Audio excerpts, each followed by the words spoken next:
As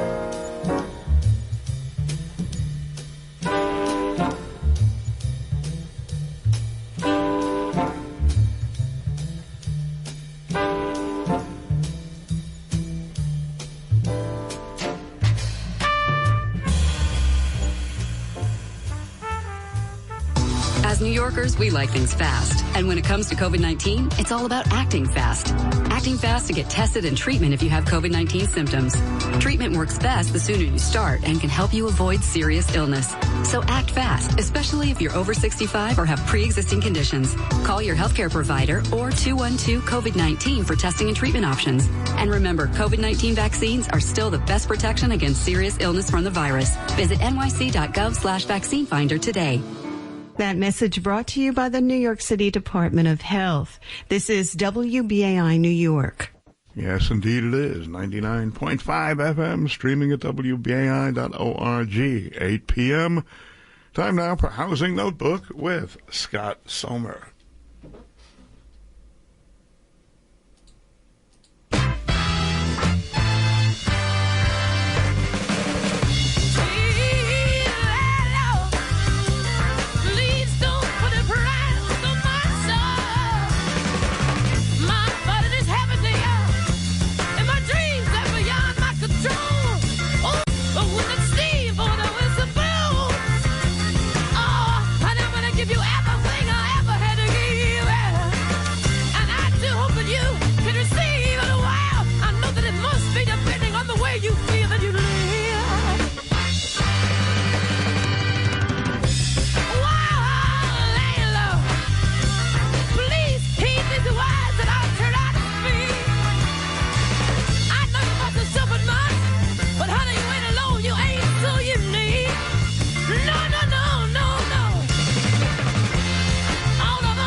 Good evening and welcome to Housing Notebook here on WBAI in New York.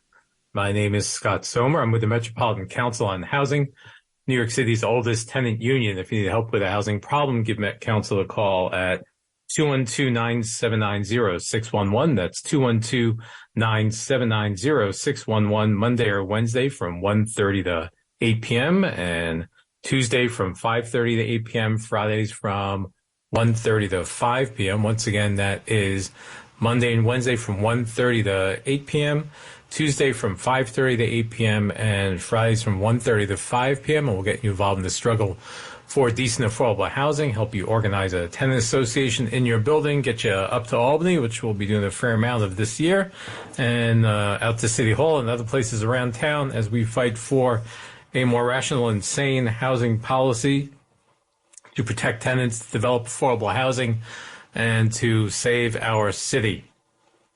You can follow Met Council on the web at metcouncilonhousing.org. That's metcouncilonhousing.org. metcouncilonhousing.org is our website, and our sister organization, Met Council Action's website is thetenant.org. thetenant.org. thetenant.org. We're also on Facebook and Twitter and Instagram as well. Likewise, I'm on Twitter. So you can follow me on Twitter if you want and see what's coming up on the show. And my Twitter handle is Scott M. Sommer, SCOTTMSOMMER. We come to you 3 out of 4 weeks over WBAI. Although actually, we're actually in a 4-week stint this time, as I'm looking at our schedule here. We will be with you again next week. So we're doing 4 weeks in a row, and then we're off on the 20th. We're off on there'll be a special on the 20th, and then I think we'll go back into the standard 3-week rotation. But anyway, cool. So we got an extra week this little stint. So we'll be back with you next week on the 13th.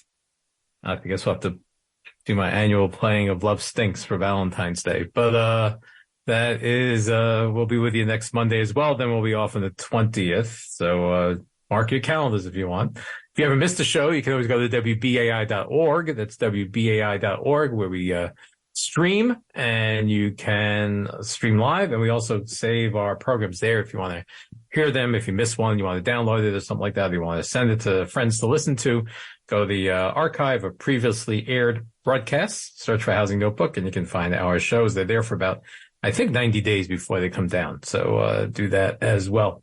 WBAI is a membership organization, just like Met Council, and you should be a member of both of them, by the way. And by the way, I know last week I'd mentioned that I was doing a birthday fundraiser for Met Council. As my birthday was last Wednesday, we did break our goal of $2,000, but the fundraiser is open till Wednesday. It closes on the 8th. So if you would like to donate to Met Council through my birthday fundraiser that I had, it's open till the 8th. You can go to Met Council on Housing's web Facebook page, and you can find it there. It's on there, and make a donation, support Met Council, and also support WBAI. WBAI, brings you a Housing Notebook, and it's been doing it for like over 50 years, which is kind of insane and amazing, but so critical. And we have, bills to pay. We got rent to pay. We have, staff to pay. We have to pay a hefty rent for our transmitter at 4 Times Square. That's $17,000 a month. It is not for a luxury apartment.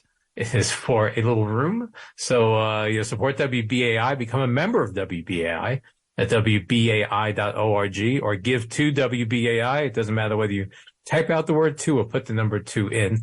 Give to WBAI.org, or just go to WBAI.org, click on the donate link. Become a WBAI buddy would be great, because you do a monthly recurring pledge. Comes out of your checking account or your credit card, however you want to do it. And, we get that money every month. So whatever you can afford, no amount is too small, $5, $10, $15, whatever, a month. And this way we can keep fundraising specials that used to kick us off the air for like weeks on end. You can keep those marathon drives to a minimum. In fact, we haven't had really any in a long time, because we are counting on you to help us by becoming a WBAI buddy. Makes you a member of WBAI, which also means you get to then, vote in elections for our board and stuff like that. Okay. It is 8:08 in the evening here in New York. You're tuned to Housing Notebook. We'll be talking about Governor Hochul's budget in a few minutes. But before we get to that, of course, I want to remind you first let me do this. The Flatbush Tenants Coalition, our friends at the Flatbush Tenants Coalition, they're back in person. They're having their monthly tenant meeting and legal clinic. It's in English, Spanish, and Haitian Creole. And it's on Saturday, February 11th. That would be this Saturday, actually, at 9:45 a.m., February 11th. This Saturday, Flatbush Tenants Coalition at the Tompkins Church, 424 East 19th Street at Dorchester Road, 424 East 19th Street at Dorchester Road. So that if it's East 19th Street, that means it cannot be too far if you're coming by train from the Q or B trains. I guess on the weekend it'll just be the Q. But you can join the fight, learn your rights, and they have a free tenant lawyer there. If you want, you can call or text the word law to 718-635-2623. 718-635-2623. You can text the word law. And I think, they might be able to arrange you to meet with a free tenant lawyer at their clinic. If you want to join the meeting by Zoom, can't be there in person, you text the word Zoom to 718-635-2623. That's 718-635-2623, and they will send you the Zoom link. That's this Saturday, Flatbush Tenants Coalition, 9:45 a.m. at the Tompkins Church on East 19th at Dorchester Road, or you can do it by Zoom. Okay. All right. So it's 8:09 in the evening here in New York. It is February 6th. February 6th. That means we are in the heat season. I hope you had heat this weekend. Boy, it was Saturday was something, boy. Wasn't as bad as I thought at Christmas because of the wind, but it was still pretty damn cold. So, and it is still cold, even though it's like feels balmy and warm today because it hit the 40s. It is still pretty cold. It is currently 41 degrees in New York, which means you should have heat in your apartment at a minimum of 68 degrees. Because as we know, between 6 a.m. and 10 at night, when it is below 55 degrees outside, it needs to be at least 68 degrees in your apartment. Once again, when it's below 55 degrees outside between 6 a.m. and 10 p.m., it should be at least 68 degrees indoors. Between 10 a.m. and 10 p.m. and 6 a.m., it should be at least 62 degrees in your apartment in New York City. And hot water at 120 degrees Fahrenheit at the tap at all times. If you want more information and get a copy of the heat law and also the heat log, so you can keep track of when your landlord doesn't give you the right amount of heat or hot water, go to bit.ly, bit.ly, that's bit.ly/heat hot water, all lowercase, bit.ly/heat hot water, and it'll take you to Met Council's heat and hot water page. It's not a bad thing to do, right? Check it out. And know your rights. And it's, like I said, it's 41 degrees in New York now. It's going to go down to around 30. Tomorrow, it's going to be, the high is going to be maybe 50. So it's, it's heat time. We're in it. It's February. Still haven't had really any snow, which I'm kind of bummed about. But, my daughter is more bummed about it than me. I hear about it daily. So hopefully we'll get a little snow in there before the season is out. There's going to be some rain on Thursday. No snow. It's going to be almost 60 on Friday. Crazy weather. Okay. It's 8:11 in the evening here in New York. You're tuned to WBAI. This is Housing Notebook. My name is Scott Sommer. And we're going to turn to our topic tonight, which I've nicknamed Hochul's Housing Hooey. Governor Hochul's announced her state budget last week on my birthday. You think she would have at least thrown in some decent housing programs, but alas, no, she did not. So we're going to talk that tonight with our friends from the Housing Justice for All Coalition, and they're also with the DSA, the New York City chapter of the Democratic Socialists of America, the Housing Working Group Organizing Committee. We have joining us Rebecca Harshbarger and Rodrigo Camarena. Good evening. Welcome to you both. Good evening, Scott. Thanks for having us. Yeah. Thank you so much for having us and everything you do for tenants. And it's an honor to be here. And it was really fun also listening to a weather report for tenants. That's such a cool thing. I never heard of that before this week. That's awesome. It's a staple. It's a staple. We love doing it. We get to do it every October through May. So it's a fun thing to do. And sometimes I even play a song called Steam Heat from the Pajama Game. But anyway, so why don't you tell us a little bit about, Rebecca, why don't you tell us a little about the DSA, what the DSA is, and then Rodrigo, why don't you tell us about the Housing Working Group? Sure. So I'm a member of DSA. I decided to join after AOC won in 2018. So I had tried, going to different political organizations. I was a member of the New Kings Democrats, and I liked a lot of them. But yeah, DSA has always felt like my political home because it cares so much about, economic justice, racial justice, workers. So I really believe in not just political democracy, but economic democracy. So, it's been exciting to see, DSA take off, and every day there's something going on in DSA. You can do a phone bank, you can do a canvas, you can go to a reading group. There's literally, no shortage of things to do, and it's just a great community. I remember during COVID, I had surgery, and DSA members came to my apartment with vegetables from their garden. They brought soup, they took care of me, whenever I've been in crisis, or even in the good times and the bad times, DSA has been there for me. So it's really a community, and it's something I'm just really proud to be a part of. And Rodrigo, what's the Housing Organizing Working Group that you're all part of? Sure. So Rebecca and I are members of the Housing Working Group of DSA, and the mission is quite simple. We're fighting to make housing a human right in New York City. How novel, right? But sadly, that's where we're at right now. Housing is a highly commodified sector here in New York City and around the country. And the dignity of folks living in New York City is trampled on a daily basis, right? So through the Housing Working Group, we work to put forward policy that will enshrine tenants' dignity, their rights, ensure affordability permanently, ideally, and bring more democratic control over land use and planning decisions that impact all of us. Mm-hmm. So, and as you know, we were talking off air before we came on, DSA is a coalition partner of Housing Justice for All. If one of you could just tell us briefly what is, I mean, they've been on a lot over the years, but just to remind anybody new, what is Housing Justice for All? Sure. Rodrigo. So, yeah, Housing Justice for All is a statewide coalition made up of dozens of housing justice organizations. Founded in 2017, they were responsible for some of the historic legislation that we saw in 2019 that gave us some of the strongest tenant protections here in New York statewide. And throughout the pandemic, they fought for things like the emergency rental assistance program, ensuring that folks stayed in their homes during some of the toughest times of the pandemic. And as we enter or amidst this current legislative session, we're really fighting for even stronger rental protections and the kinds of policies that are going to ensure true affordability for New Yorkers. Mm-hmm. And Rebecca, I know both you and Rodrigo both happen to be in the Sunset Park part of Brooklyn, where you have the amazingly awesome Marcela Montañez as your state assembly representative. Everyone should be that lucky. But I guess, just since I always like to take advantage of people talking about their neighborhoods, what is the nature of Sunset Park? What are the housing problems you hear about in Sunset Park, for our listeners? So those who might not be familiar with Sunset Park, which is basically between the very famous neighborhoods of basically Park Slope and Bay Ridge. So, if you ever rode down, if any of you ever rode down the elevated Gowanus Expressway, as you were passing by Costco and stuff like that, you would be in the midst of Sunset Park. What's the community like?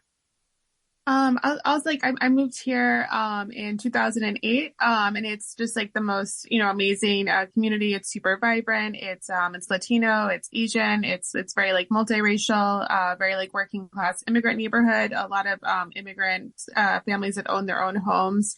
I would say it definitely could use improvements in the housing stock. Like when I moved to Sunset Park, I remember I lived in a railroad apartment and I lived in a windowless room, totally illegal, in between two other rooms, no lease. And I found this was really common. I've lived in so many different apartments in Sunset Park. And I remember I had a roommate who needed a key to use the bathroom. When people say it's a great neighborhood, but the housing condition, I find, I don't know what you think, Rodrigo, but it could definitely use work. Whenever I go to other neighborhoods, I'm always impressed at how the housing is. I always find in Sunset Park, the bathroom won't be connected to the other room, or I had a room that had a window that looked out into the hallway. So I've lived in many different apartments in Sunset Park over the years. I'm an unregulated tenant, and I feel it's a great neighborhood, but there's the housing really could use a lot of work and investment. But yeah, it's just a great place to live and work. I don't know what your thoughts are, Rodrigo. No, I mean, absolutely. I think it should probably be more famous than Park Slope on Bay Ridge, but you're right. Often people think of our neighboring communities, and as Rebecca was saying, it's a beautiful, vibrant community made up of working class families that have been here for generations, immigrant families that come from every corner of the globe, and sadly, like many New York City neighborhoods that are working class and a majority of people of color, it's getting too expensive and too difficult to live here. Housing is the bedrock of, a family's livelihood. It keeps people not only sheltered, but it's a way of building community. It's a way of building space and solidarity. And we've seen rents shoot up. We've seen more and more families kicked out. We've seen landlords increase rents 5-10% from one year to the next or 1 month to the next without any notice. And folks are sadly having to leave. They're sadly having to move out of state. So in some cases, even go back to the country they came from. And for all of us, right, it's getting tougher and tougher to live in New York. But I think, living in this community, we see it impact folks that are truly, truly without a lot of resources or recourse. So it's unfortunate. And truly, I think that's why we're here. And so committed to this fight for housing justice for all of us, but in particular low income and communities of color. And I just want to add That Yeah, I sure, just go want to ahead. add one thing. Like the second time in my life that I met Marcella was like the first ferry boat ride from Sunset Park to New York City. And she was like on that boat and she's like, I'm going to find Mayor de Blasio and I'm going to put him on the record about housing and I'm going to grill him. So that was like, I thought she was so cool. Like, Yeah. I'm so lucky to live in Marcella's district. She was a tenant organizer then. And she was just like, oh, there's a ferry leaving. The mayor's going to be here. I will be there and I'm going to put him on the record on housing. So like, we're really lucky to live here and have her as our leader, as our like represented leadership in Albany. Mm-hmm. No, you are. You truly are. She's still an organizer. Um, she is. But so shifting gears, obviously I asked you guys to come on tonight because the governor announced her budget. She has an almost $9 billion surplus. What governor would not like to have a $8.7 to $9 billion surplus?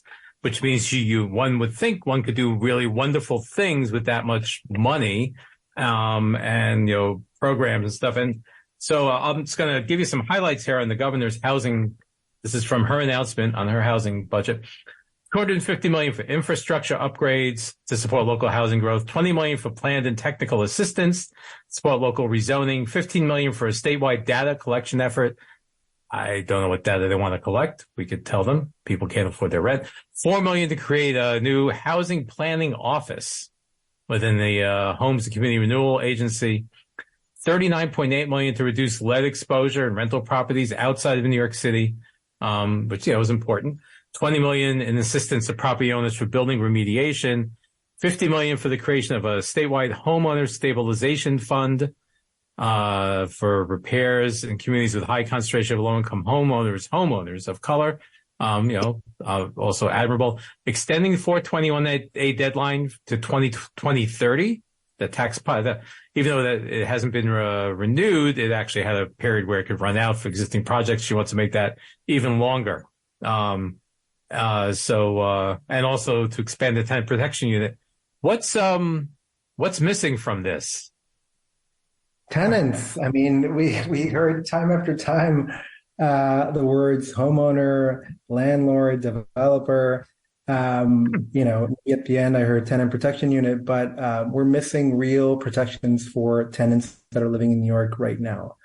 Her plan is all about, maybe having affordable housing 10 years from now, maybe having, 800,000 units that are maybe going to be market rate or below. And, if you ask folks whether these private developer programs have ever worked in their communities, they're going to tell you no. Whenever new condos or new buildings come, they're usually completely out of reach for most people. And I think the model that she's proposing in her budget is essentially an extension of the kind of commoditized housing model that we've seen in this city, in this state for decades. It doesn't work. People can't live and afford these high rent condominiums. And so to go back to your question, the tenants are missing, working people are missing from this plan, public housing tenants are missing from this plan. And that's why we're strongly opposed to it. And, Rebecca, is there anything you wanted to add on that or, I just want to say, in her plan, I feel that her focus is way too much on prioritizing developers, prioritizing deregulation, and she should be thinking about the 100,000 homeless students in New York City's public school system. They should be at the center of everything we do. Our children who are going to school and don't have homes, they need to be the center of the fight. And some of the things she wants to do in her budget, is that the thing on the 421A program, which, even though she didn't propose a new one, like 485W is what she called it last year, there's a lot of time between now and April when the state budget passes, and she could try to shove something in at the end, much like she did last year in the 11th hour with the stadium for the Buffalo Bills, who, couldn't beat the Eagles. So why are we giving them a new stadium? But, I'm not even a football fan, but, I'm amazed I remembered that. But the point being is that she, the extension on 421A to let it run, it's only 33,000 units that are under construction. And of the 33,000 units, 8,200 would be quote unquote affordable, although affordable how one defines affordable is always up for dispute. So even in that, she's not doing anything meaningful.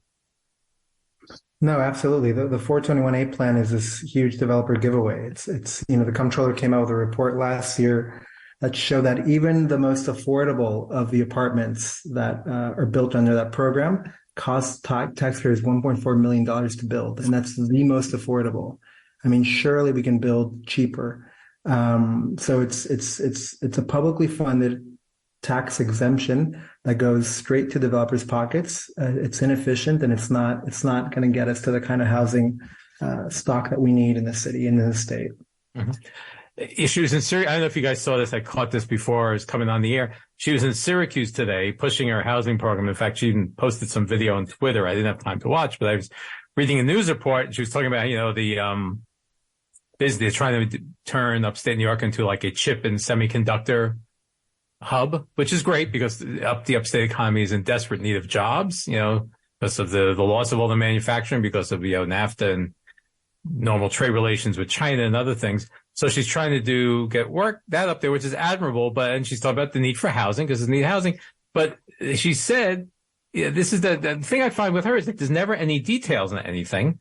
When she says anything positive, there's never a detail behind it. All we ever see is the giveaways to the corporate side. And this is a quote as reported by Spectrum News today. I don't have the answer to say it's going to happen tomorrow. I'm saying we have to get started.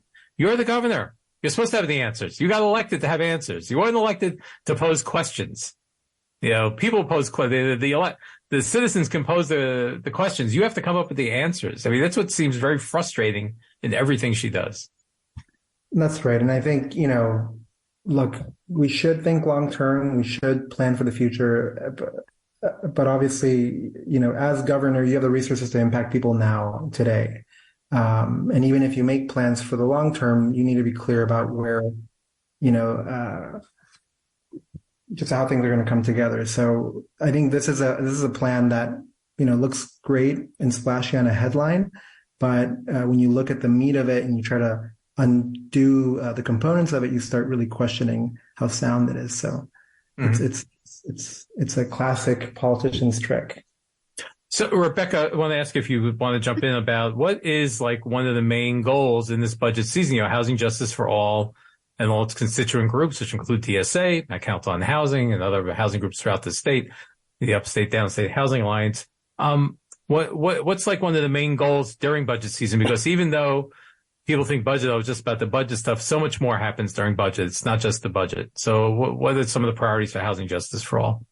Sure. So we've been doing a lot of canvassing in Sunset Park to support good housing legislation. It's pretty cool. It would kind of like be almost like a type of rent control, but for all of New York State. It's actually something they already have in New Jersey.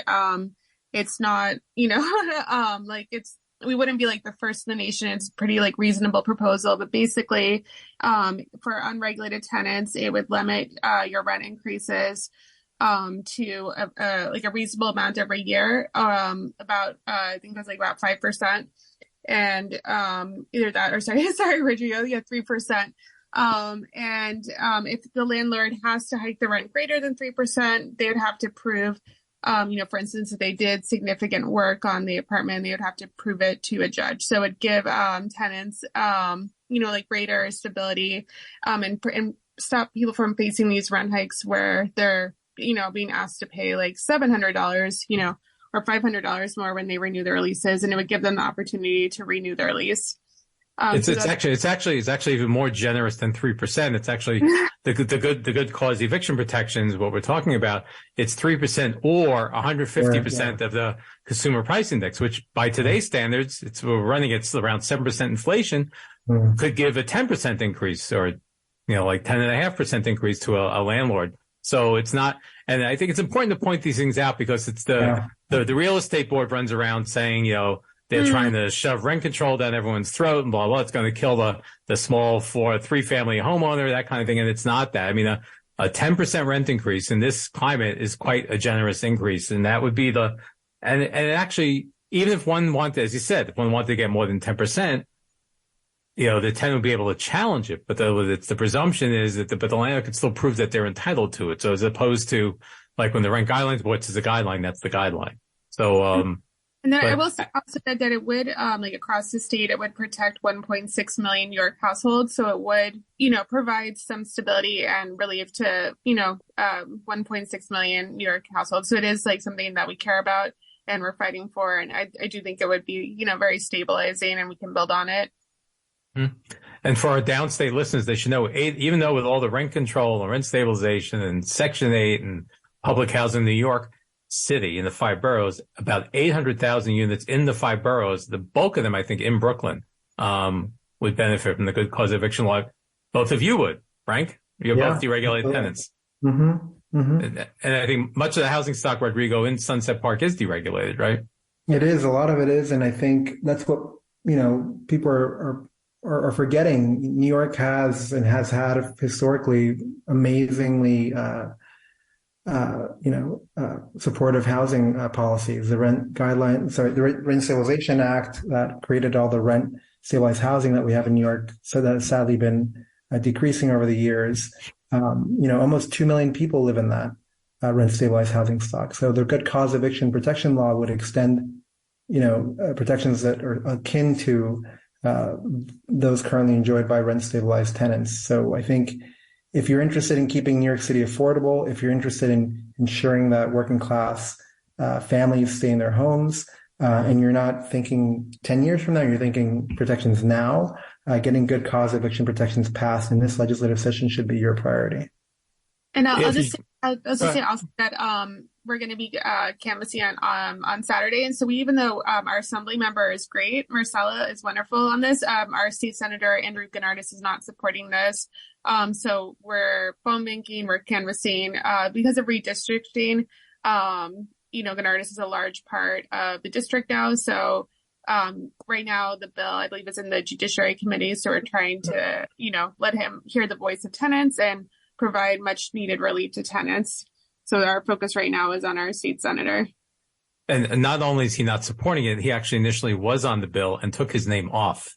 So it's even more heinous than not having signed on to begin with. He is a supporter who obviously got bought off by somebody, because that don't happen in Albany without any reason. Yeah, I remember when he was running for office, someone asked him if he would refuse to take money from the real estate industry. And he said, actually, some of my good friends are landlords. I'm not going to promise that. So, and I know he was trying to come off as small landlords, but you could have 60 buildings in New York City and be a small landlord. So, he was clear on that. Mm-hmm. No, and he wrote an op-ed last year as towards the end of legislative session, when there was a big push again going on for good cause eviction, in which he talked about property taxes, but that has nothing to do with good cause eviction. And he used that as an excuse for not for sponsoring the bill. So he needs a lot of pressure, as do others. I mean, there are others. I mean, what are some of the other strategies, Rodrigo, that are going to try to be employed to get this through during the session?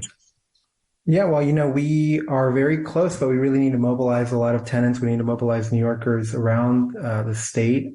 So like Rebecca mentioned, we are doing weekly phone banks and canvassing in high priority districts.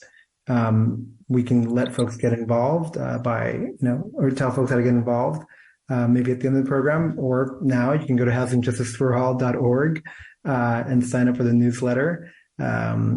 But I think it's going to be pressure and public information and education. There's a lot of misinformation out there around what these laws are intended to do. And like you were saying, there's often this argument that, small mom and pop landlords are going to suffer, are going to bear the brunt of this. But, I have a small landlord and my rent hikes are reasonable. Folks that are already in this truly small landlord category are for the most part, abiding already by some of these rent increase limits. So I think the argument that we're hurting small businesses or small property owners is really not very valid.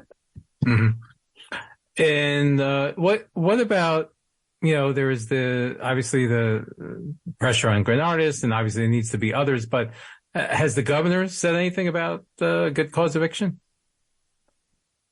I mean, you want to go ahead, Rebecca? Oh, no, I'm good. Thank you. Okay. Ultimately, the governor is really who we need to ensure is on board with this. And my sense is that There isn't a lot of support from her, but I could be wrong. There is support across the Senate and the state legislature. There's a few holdouts still, like Andrew Gennardis, my new state senator. But ultimately, the governor really needs to get behind this. It's hopefully going to be included in this year's budget or through the legislative process. So we need to work all parties and ensure that everyone feels tenants and hears tenants' voices. There's going to be a couple trips up to Albany. I'm sure Met Council and others will be there, and we can talk about that as well. But I know it's been an exhausting couple of years, the pandemic, election after election, but we need to ensure that we have the kinds of laws that are going to keep New York, New York. And so if you love this city and if you want to fight for it, then we need you to join the fight for housing justice. Mm-hmm. And have we heard, obviously, the Assembly and the Senate will each publish their own budget bills probably sometime in March. And, last year we were being told, oh, but this isn't a budget item, but it really, it does have an impact on everything. Are there plans to try to push that into the one House bills, Rebecca? Yeah, no, we would love to see it put in, I guess they call it the big ugly, but yeah, we'd love to see it in the budget and get past this session. And yeah, I think it would be a great win for tenants. Mm-hmm. Are you also guys, I may be dropping one on the not prep to talk about the housing access voucher program? You're muted, Rodrigo. Sorry about that. That's okay. Yes, I think that's a big one. The housing voucher assistance program would literally keep people in their homes today. Again, it's something that we are getting closer and closer each day to passing. It's a statewide rental subsidy for low-income New Yorkers who are homeless, facing eviction, or at risk of losing their homes. It's the kind of thing that prevents the kind of homelessness that a lot of politicians rally against or say that they want to address. So if you truly want to address housing insecurity now, today, not 10 years from now, we need to fund programs like the Housing Access Voucher Program. We need to ensure that good cause eviction protections are enshrined in state law. And we have to think about permanently affordable housing in the state, not market rate or pseudo affordable housing. We need permanently affordable housing that's, either public, social housing, or with a lot of protections. And that's the kind of vision that we have as socialists, but also as members of the Housing Justice for All Coalition.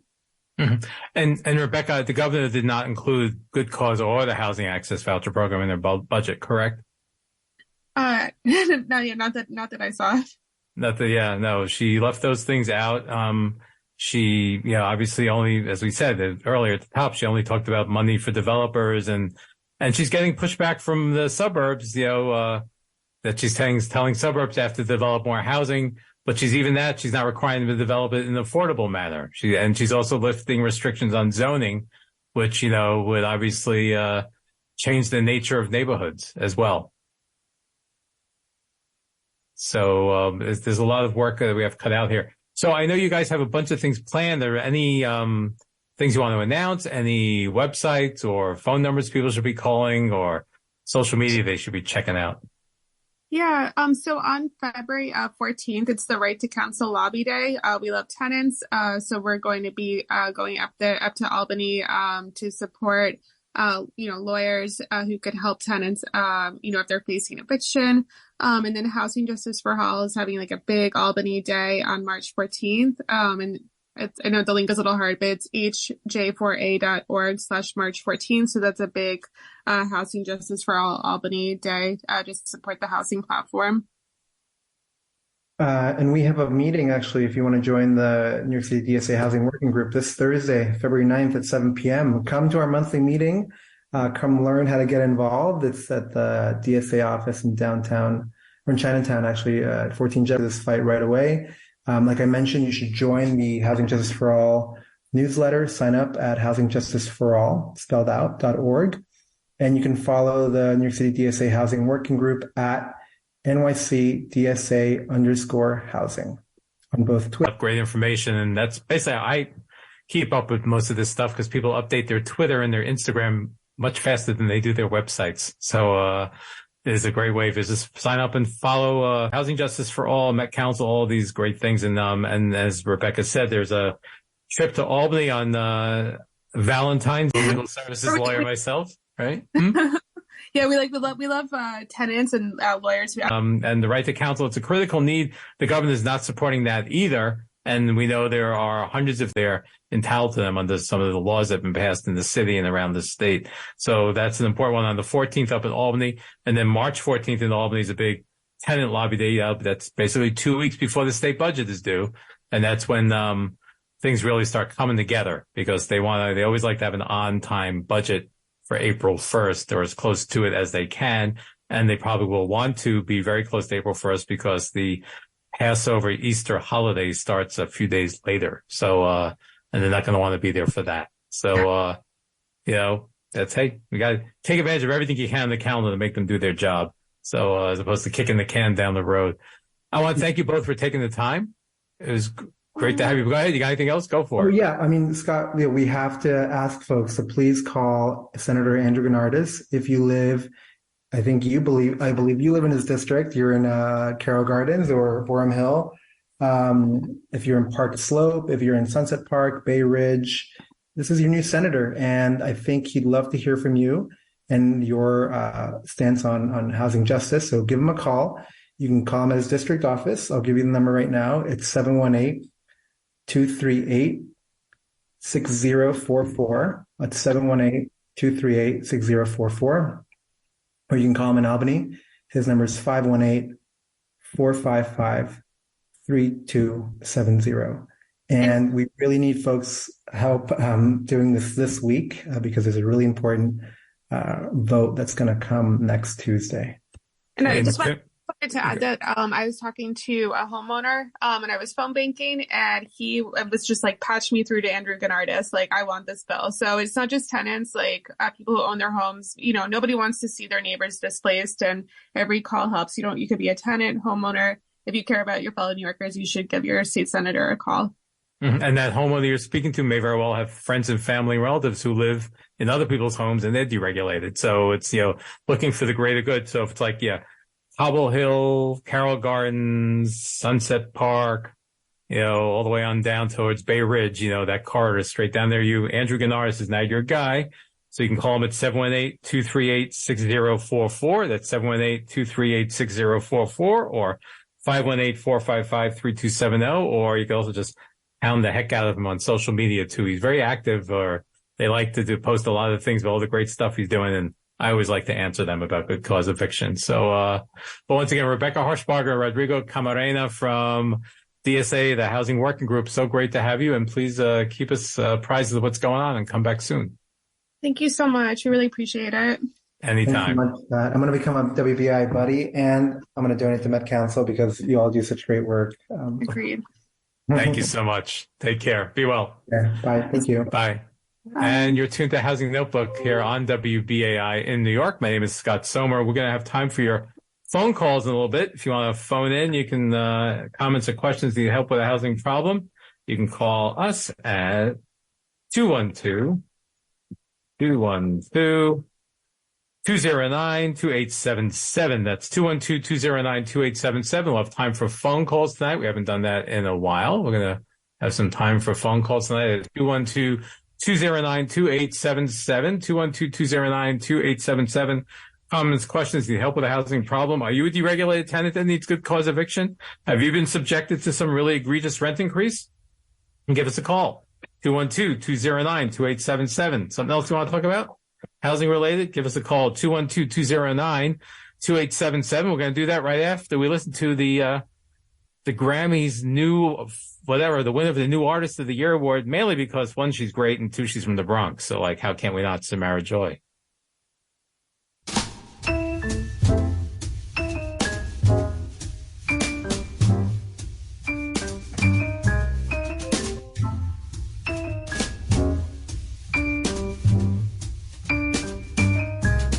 Can't get out of this mood. Can't get over this feeling.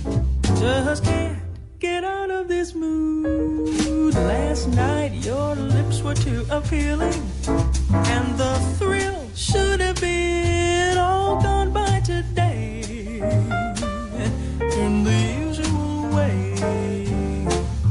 But it's only your arms I'm out of.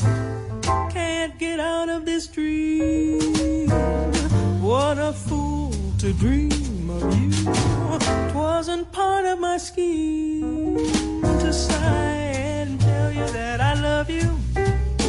But I'm saying it and I'm playing it dumb. Can't get out of this mood. Heartbreak, here I come. Can't get out of this mood. Can't get over this feeling. Just can't get out of this mood. Last night your lips were too appealing, and the thrill should have been all gone by today in the usual way. But it's only your arms I'm out of. Can't get out of this dream. What a fool to dream of you. 'Twasn't part of my scheme to sigh and tell you that I love you. But I'm saying it and I'm playing it dumb. Can't get out of this mood. Heartbreak, here I come.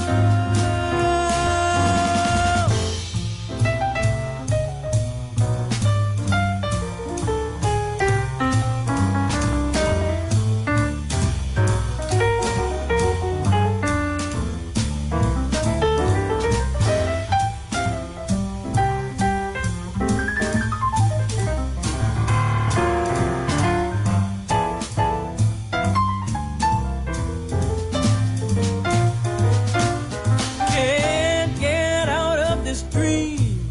What a fool to dream of you. 'Twasn't part of my scheme to sigh and tell you that I love you. But I'm saying it and I'm playing it dumb. Can't get out of this mood. Can't get out of this mood. Can't get out of this mood. Heartbreak, here I come. Can't get out of this mood.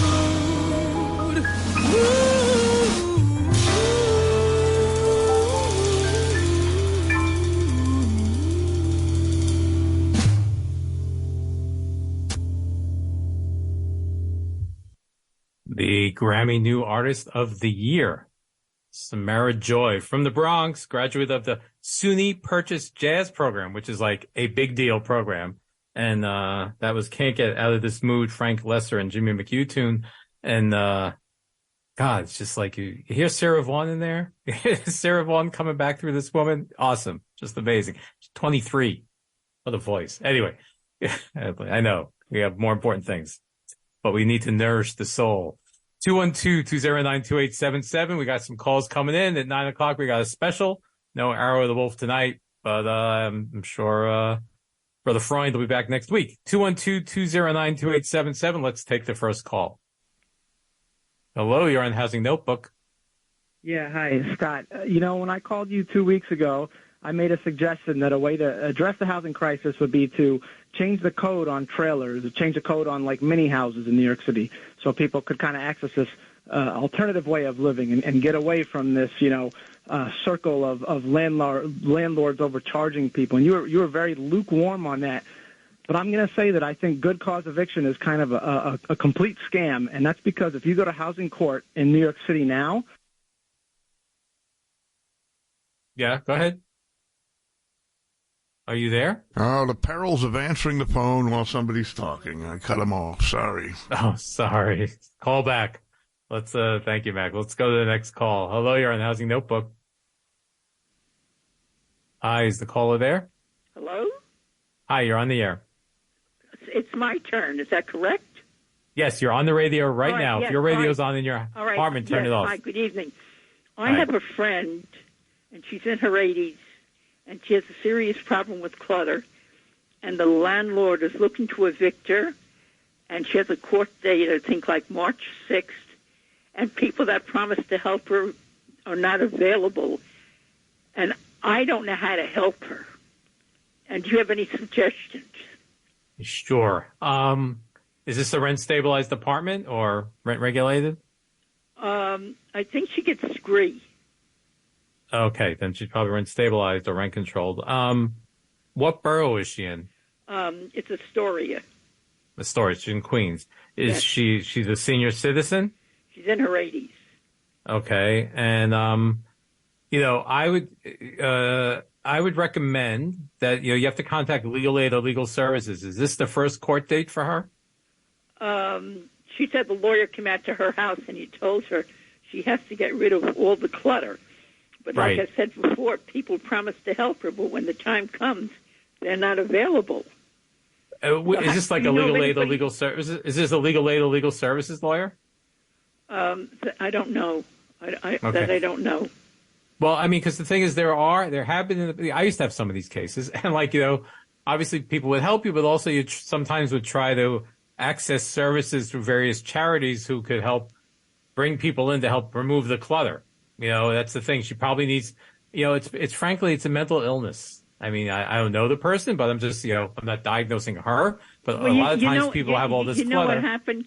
She was living with her mother, and she has stuff from her mother, and she had been working full time, and I just think everything just got away from her, and she just became overwhelmed. Well, like I said, that could be some kind of stress that she's under or whatever. Or people sometimes when it gets to the level where a landlord can actually bring a legitimate Collier's cases, they call them, and this I don't know if it is obviously because I haven't seen the apartment, but there is some other things going on, and she probably needs some help decluttering and also not bringing stuff into the apartment as well. So, you might, I don't know if, does she have any family? She's an only child, so the answer is no, not really. Are there any cousins around, or? Apparently, there doesn't appear that there's anyone around to help her. Well, I mean, maybe she would authorize you to speak with her lawyer about, sometimes, there have been various groups like Catholic Charities or others who've given grants to bring in like the junk luggers and stuff. But she's going to have to, I mean, without seeing the place, I can't pass judgment. But if in fact it is bad enough that she is at risk of eviction, then she needs to work on getting stuff removed from there. She also her lawyer should be able, if he or she is doing a good job, they should be able to negotiate a time frame for her to work on decluttering the apartment.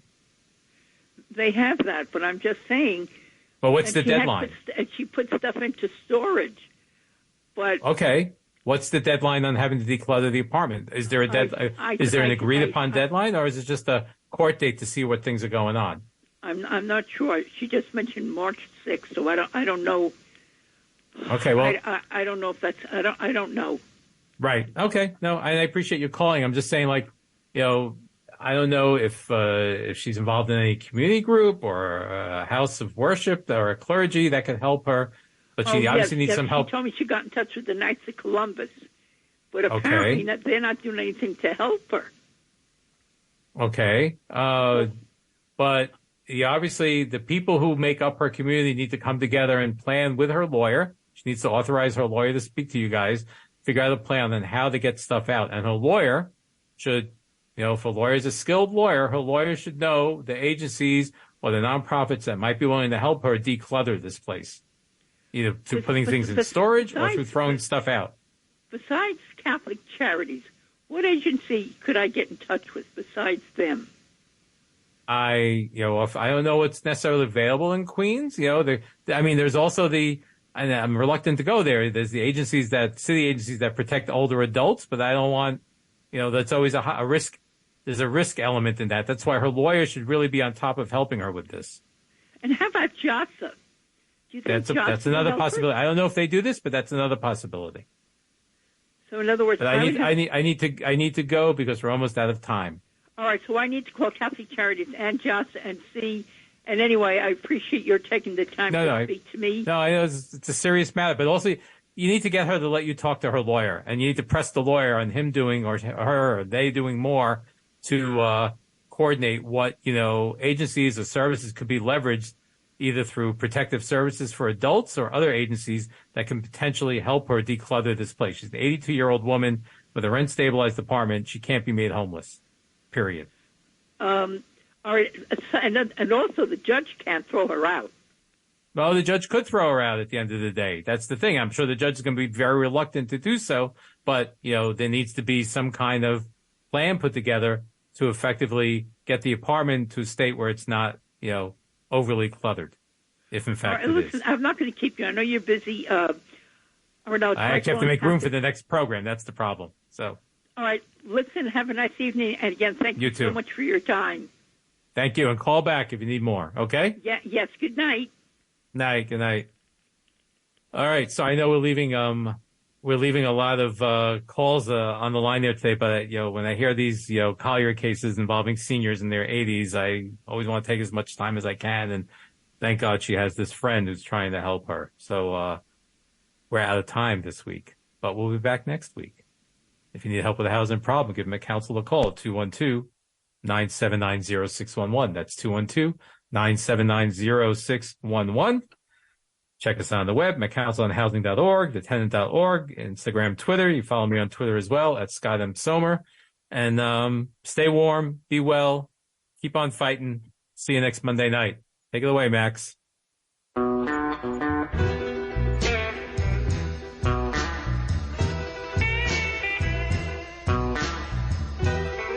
I'm going to tell you a story about the house in blue. I had a good job showing up for 5 long years. Lord have mercy. The old landlady was so lovey-dovey for 5 long years. She was so nice and kind in every way. Every Friday evening I come home with my paycheck. She'd smile. She was so lovey-dovey. My meals on time. My bath water be ready. Everything be ready.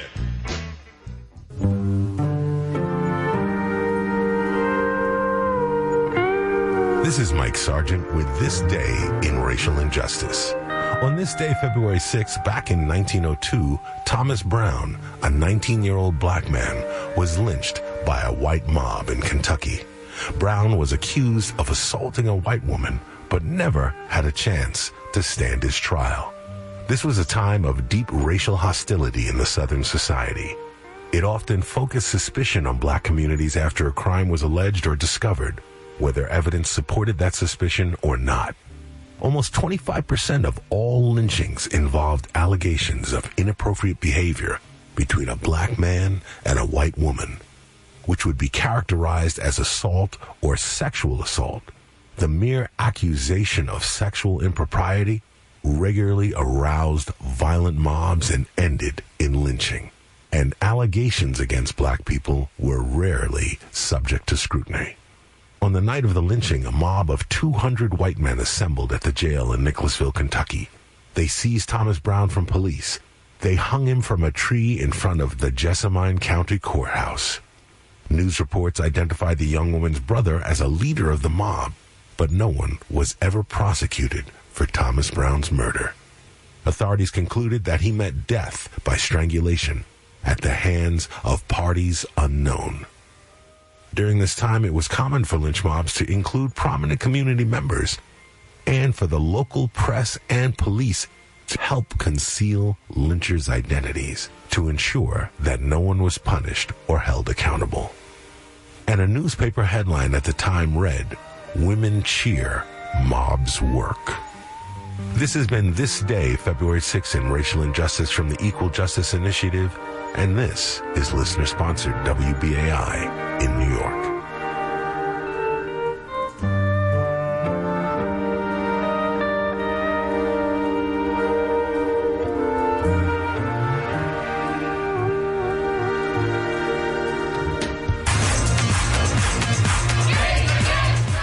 Donna Aceto for Gays Against Guns. It's National Gun Violence Survivors